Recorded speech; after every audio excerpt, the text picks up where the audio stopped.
Care Journey, a non-profit organization dedicated to help families affected by the spinal muscular atrophy, or better known as the SMA. But why did he found this organization in the first place? So before we move on to his topic, I would also like to remind everyone that there is the tables features in Amit. I'm pretty sure some of you have noted that already, that you can interact with during the intervals. So if you're interested to interact later on, you can use up the features. And without further ado, let's welcome Mr. Edmund with his speech titled Why Ask Questions? Please welcome.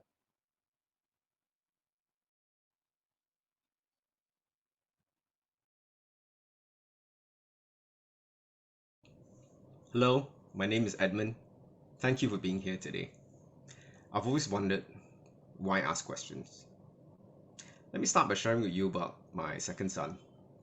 Here's Brandon. He was born 10 years ago and everyone congratulated us. He was feeding well, he was growing well like healthy babies, he was pooing well. He was active, he was sociable, alert, lovable, just like his brother as well. And we felt so much promise for better things to come for our family.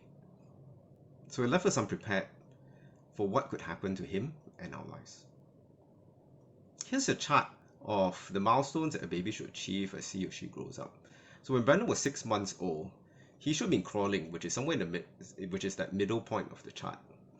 And unfortunately, we had to worry because not only was he not crawling, he wasn't sitting by himself, and he wasn't even rolling, which is his first milestone.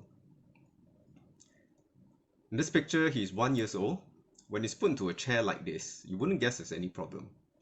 But by now, when he should have been trying to walk, he was still not able to crawl, he was still not able to sit by himself, and he wasn't rolling in bed. So without a chair, like this, he would flop over. He's not very delayed in his physical milestones. Otherwise, actually everything seemed okay. If you see, his eyes are bright, he's responsive, smiley, playful, cheeky. His doctor said, though, children sometimes develop a bit slower than others. However, we felt something wasn't right. The word hypotonia actually describes Brandon's low muscle tone and the overall weakness that he had in his legs, his arms, and his body. Hypotonia is also a symptom of a number of very serious, chronic, life-threatening conditions, most of which my wife and I had not heard of before. And we're faced with a choice. Do we wait and see? We didn't like that uncertainty though, and he's so far behind in his milestones. So just after Brandon's first birthday, we asked to see a doctor who diagnoses rare genetic conditions.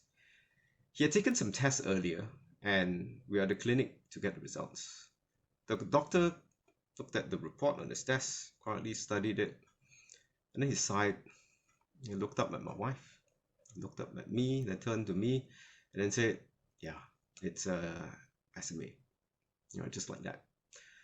Our lives got crushed by a rare condition called spinal muscular atrophy, or SMA. He explained that bitter diagnosis, but at that moment I was really struggling to listen. Everything seemed like such a blur. Something about the motor nerves dying at the bottom of his spine, so that the signals from his brain that's trying to reach his muscles can't reach his muscle. So Brandon can't therefore move, or struggling to activate his muscles. And then the less his muscles are used and the less he can use those muscles atrophy or waste away. The doctor stopped talking and he waited for us to ask questions. My wife was on my right, seated on my right then. She started to cry. Her arms were crossed very closely and her arms were sort of clasped tightly around her elbows. And she asked, "Doctor, what can we do?" The doctor paused, as though he was thinking. He advised us to be prepared, but he didn't say what for. But we understood it was for the worst. He's going to be profoundly disabled and his disability is going to get worse. He said he didn't know of any cure or treatment or any way to stop this disease. And he asked us to be strong. And we left without knowing really what to do. And over the next few weeks, we saw many other specialists. We had the same question, "Doctor, what can we do?" Each time, the doctors here didn't say much. We didn't have a lot of time because the report showed that most kids diagnosed with SMA this early, like Brandon, die very soon, by their second birthday. Brandon started to get weaker. Even sitting would support, he would lose strength and then just fall over, just like in the picture here. Not just that, SMA started to take away his strength to breathe and to cough. So with just a cough and a cold, he cannot blow out the snot in his nose or the phlegm in his throat. All that yucky stuff gets stuck in his lungs. And then when it gets stuck in his lungs, the lungs gets infected and sick, and this is called pneumonia. I found out that pneumonia is often what takes the life of children with SMA and even adults with SMA as well. Before long, this is a regular thing for us. We start to get familiar with hospitals and critical care. And one of the procedures we particularly dislike is something called invasive suctioning, where Brandon gets taken off to a separate room, and 2 nurses are needed, right? One pins him down, holds him down, and the other, and when they start to wear their gloves, their mask, and their gowns, that's when Brandon always starts to cry. One nurse then, uses a small tube or catheter, plugs it in the suction machine, and then, pokes the tube down through his nose, down through his throat, into the upper part of his lung to suck out, all that secretion to prevent the pneumonia. This is us doing it at home. We have to actually learn to do this ourselves. It's extremely unpleasant, and it's not hard to accidentally hurt his insides, and blood is also sucked up together with, all those secretions. It's terribly distressing, especially when he begs, I don't want, stop. Help me, mommy, help me, daddy. But we must get through it. His life depends on it. Unfortunately, SMA is not very well known in Malaysia.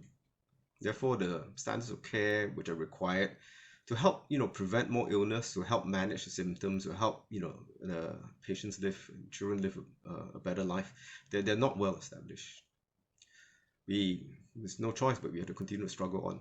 We started to question, is invasive suctioning the only way to avoid pneumonia, by to remove the congestion in its lungs? And we start to learn from families and doctors overseas that no, there is special equipment or special medical equipment, which then we decide to buy it ourselves. It's very costly. We decide to learn from them, learn to use it ourselves, and from there share our experience with the local doctors and nurses and encourage them to try too. But it's hard. It's hard. It's hard because we feel alone trying to do more ourselves. And I'm working full time. My wife is a full time caregiver. We don't have much time left to try to change how things are in Malaysia. We soldier on, and then come early 2015, one afternoon, huddled around a phone at work with my team. Then suddenly, without warning, we're told that our unit's being shut down around the world, and we're to choose to fight for some other job which we might not be suited for and not what we do, or take a payout and leave. That night, my bedroom, my hands propped on the wardrobe to help me sort of be steady, and I tell my wife. And I also told her, I think I'm thinking of taking the redundancy payout. And I held her, and she sobbed, and she asked, what's going to happen? I guess I didn't know. And instead I asked, not only ask her, but I was asking myself, but what if things sort of stayed the same, and we aren't able to do more to change things in Malaysia, regarding SMA? We're going to be quite, we're sure that, one day Brandon's just not going to be able to eat by himself, speak. He's not even going to be able to breathe by himself. Is that something that we're okay with? It was upsetting just to ask and just to think about it. And then we started to realize, the real question is not what's going to happen. The real question became, what can we do to save our son? This is the day I left work. I actually look quite excited, but that hit fear, inside me. And it's that fear that actually drove that decision. What I feared more than facing a completely uncertain world, and there was going to be so many sacrifices from losing a job, was to lose my son. And the even greater fear of losing my son, or not greater, but probably an equal fear, was to really regret not trying harder or trying more to save him.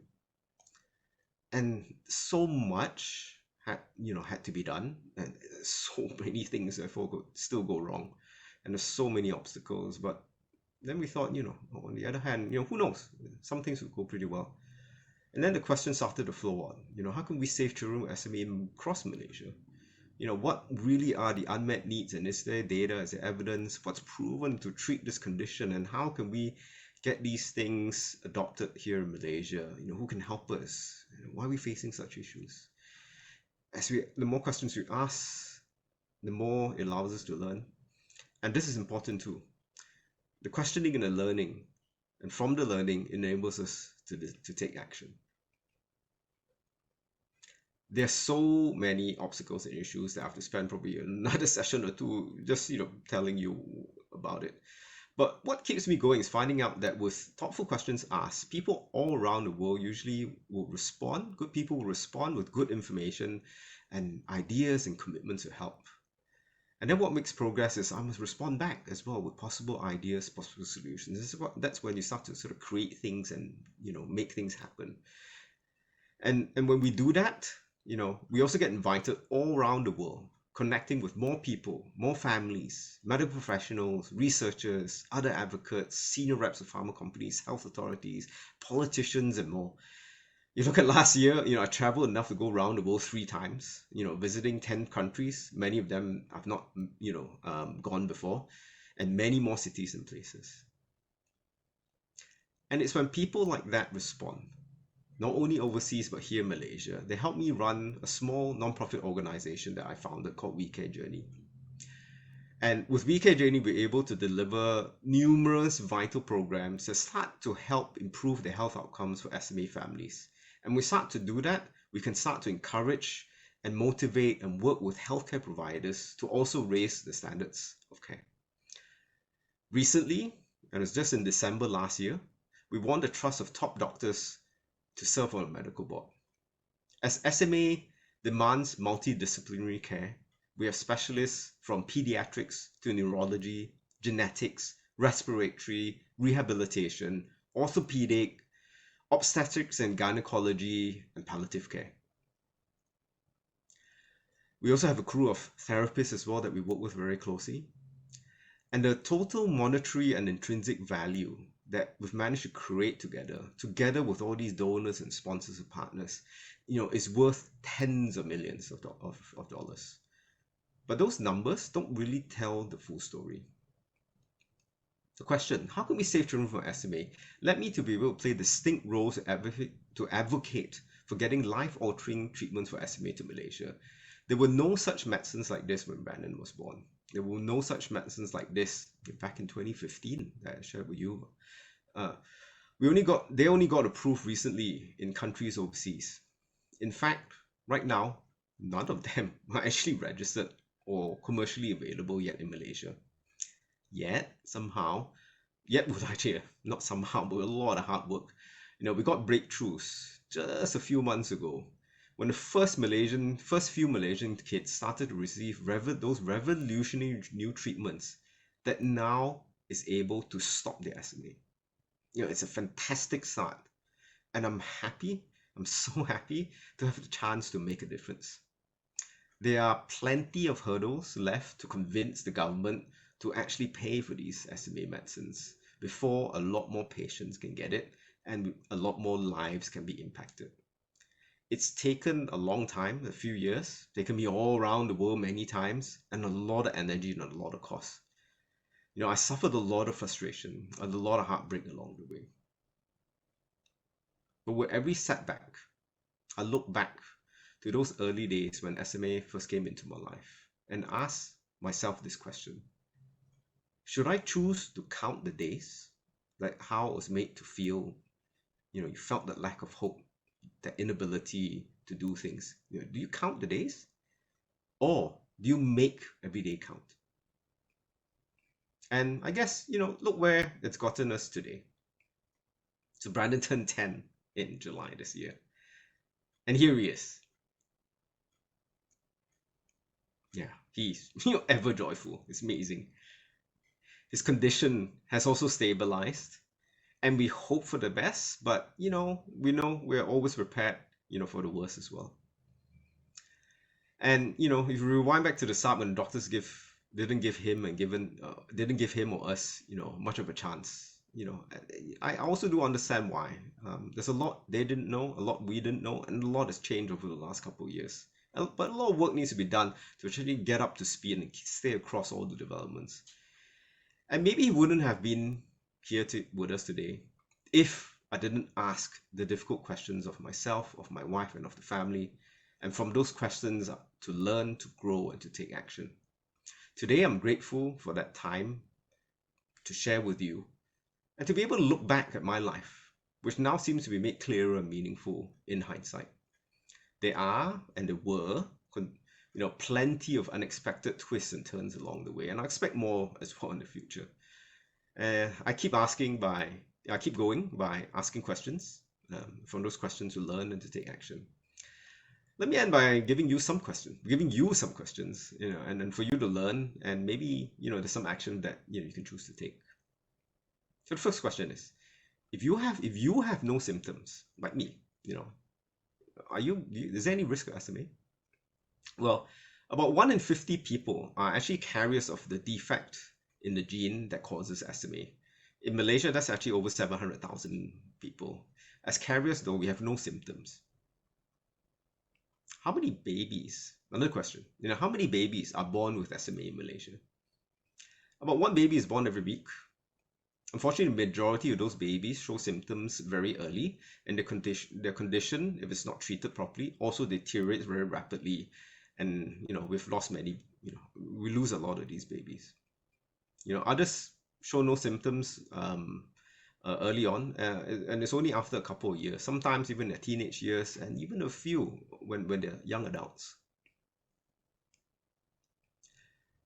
If you're planning to have, and the last question, if you're planning to have a family or know someone who is, what's the risk of having a child with SMA?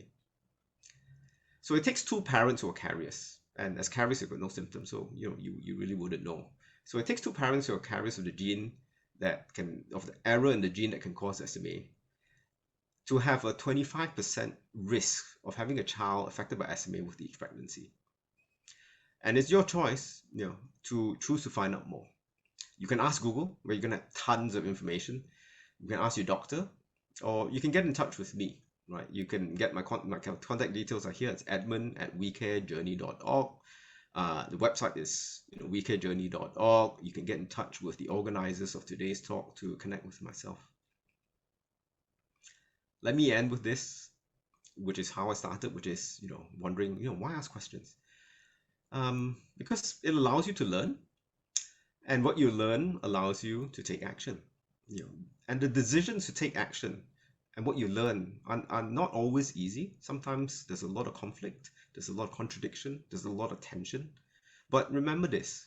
So Gandhi said, you may never know what results come from your action. But if you do nothing, there will be no result. And if anything, hopefully, I hope you remember that. Thank you very much, and I thank you for making the choice to attend today's talk and to stay throughout. Stay safe. This COVID situation is extremely worrying, and have a great day. Thank you.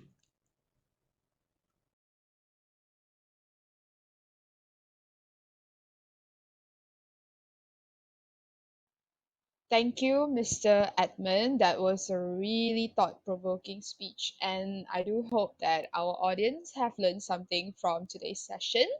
We have actually come to the end of our speeches, and we will be moving on to the Q&A session in about 20 minutes. So I see that some of you have already put in your questions inside the questions icon. You can keep them coming in, and please make sure that you specify which speaker you're addressing it to. We will come back shortly. We will return shortly at 11:30. So in the meantime, you feel free to interact with the other participants in the tables. You can choose any topics of your interest and just join in the chat with everyone. And also, please be reminded to post your questions before 11:30. If you see any questions that you resonate well with, do give it an upvote, because we would be selecting the top few questions with the most upvotes, because we actually have a limited time for our Q&A, so we would be going on a first come first serve basis based on the number of upvotes on the questions. So we will see you in a short while, in about 15 minutes at 11:30. Feel free to interact with everyone else. This is Xiao Tian. See you later.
So Edmund is here. Hi, Hi, Edmund. everyone. Hi, Edmund. Hello. Actually, we didn't start talking about it, right? Or did you guys did? No, we just joined for fun. Yeah, we just joined this group for fun.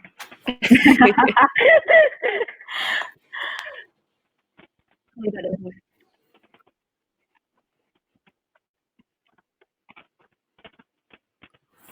I honestly have no idea. EJ, what's it? Conspiracy theory.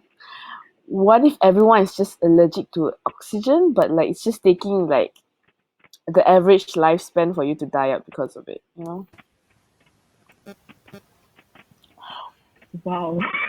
Like, do you guys talk about it in uni or what? Oh no. Just now it was just like getting to know people, and then like suddenly we have to join the Oh, session. I see. I'm just here because you guys are here. Oh, All right, sure. See you.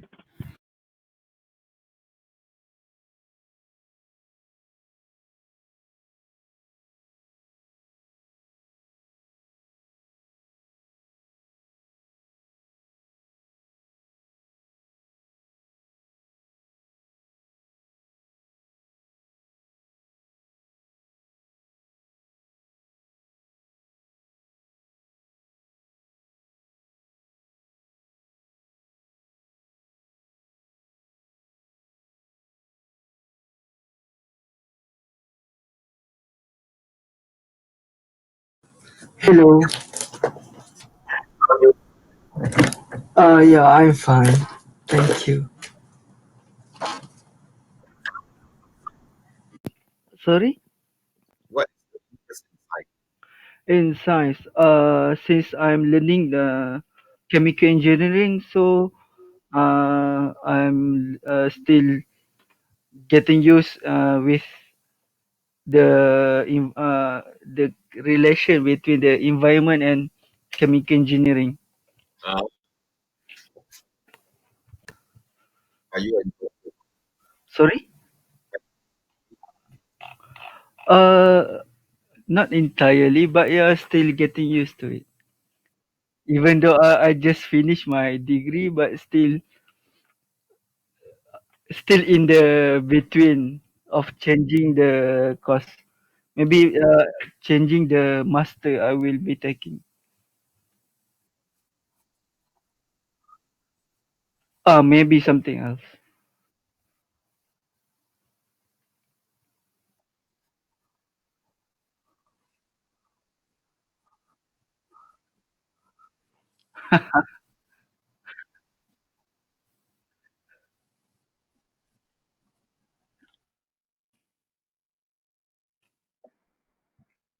Yeah,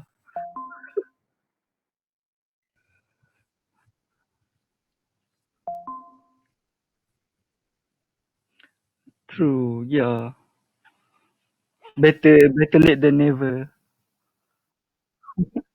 Yes,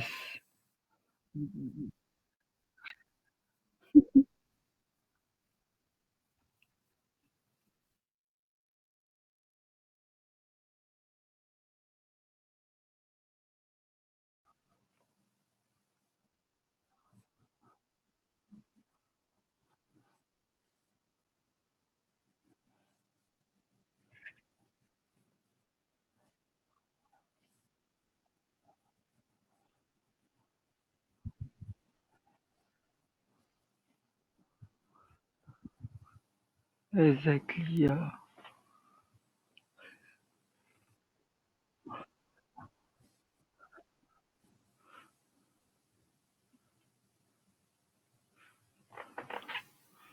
Hi Edmund, I'm studying economics in UM. I'm Shamita. Hi, hi. Yes. I'm sorry? Yes, yeah, it's something they specialize in. I think, if I'm not wrong, they're the only public universities that teach economics in English. The rest of the unis teach it in Bahasa Malaysia. Yeah, and most of the other unis, they also don't have like a proper degree in econs. It's mostly social science, and then you major in economics. Whereas here in UM, we have a whole faculty dedicated to economics. Yeah. Yeah, it's been fun, but I think in terms of it's always a question like, what do I want to do next in terms of my career, because there are so many options. So I'm a little bit like confused. There's so many things I would like to try, but like I don't have enough time to try everything. So it's a confusion lah, but it's a very interesting subject to learn, and I think there's a lot of application. Yeah, so that's a good thing.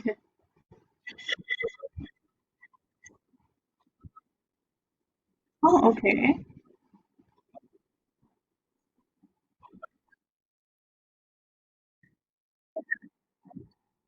Yeah, always. There's always a bump. Yeah,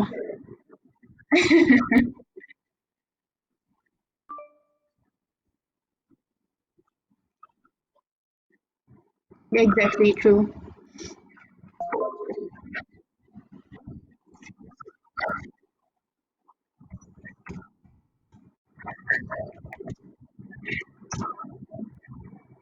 Yeah, yeah, definitely. It was a subject as well taught to me, but I don't know, I didn't really catch it too well, I think, but it was a very interesting subject as well. Yeah. Hi. Yeah, very fluffy, yes. Yeah. Hi guys, what are we talking about? Yeah, hi, I'm the host for the event. I manage all the flow. I mean, set up the flow. Yep.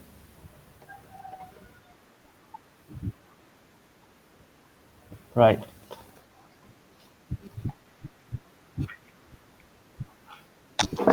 Right, thanks. Hello, Mr. Edmund. Yes, I am. How are you?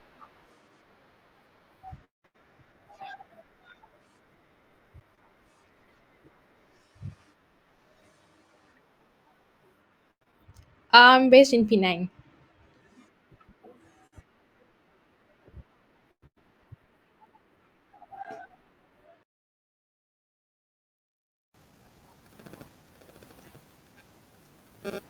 Yep. That's The event used to be Maya open is to everyone famous. as well. Yeah.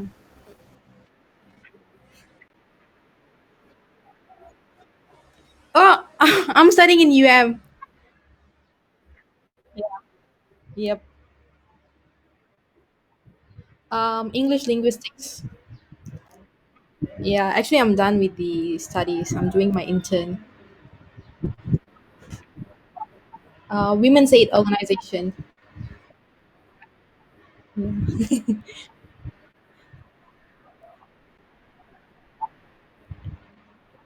Oh yes, yes.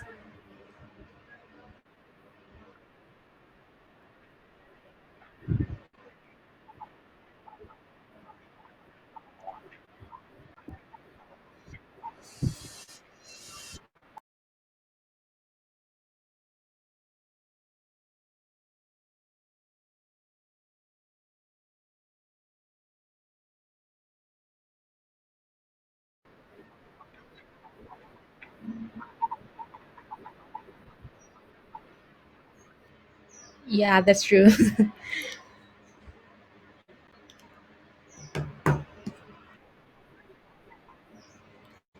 I've always wanted to intern with the organization that would focus more on women empowerment.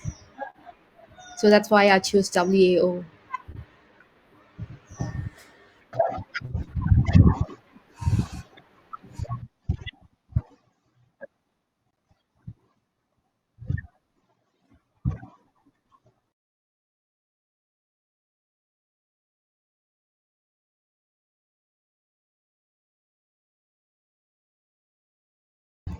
Hi, so sorry to interrupt Mr. Edmund and Tarini. Mr. Edmund, can you proceed backstage, please, to start preparing for your Q&A session? You guys there? Yeah, Yeah. leave table and click the go backstage button on the top. See you there.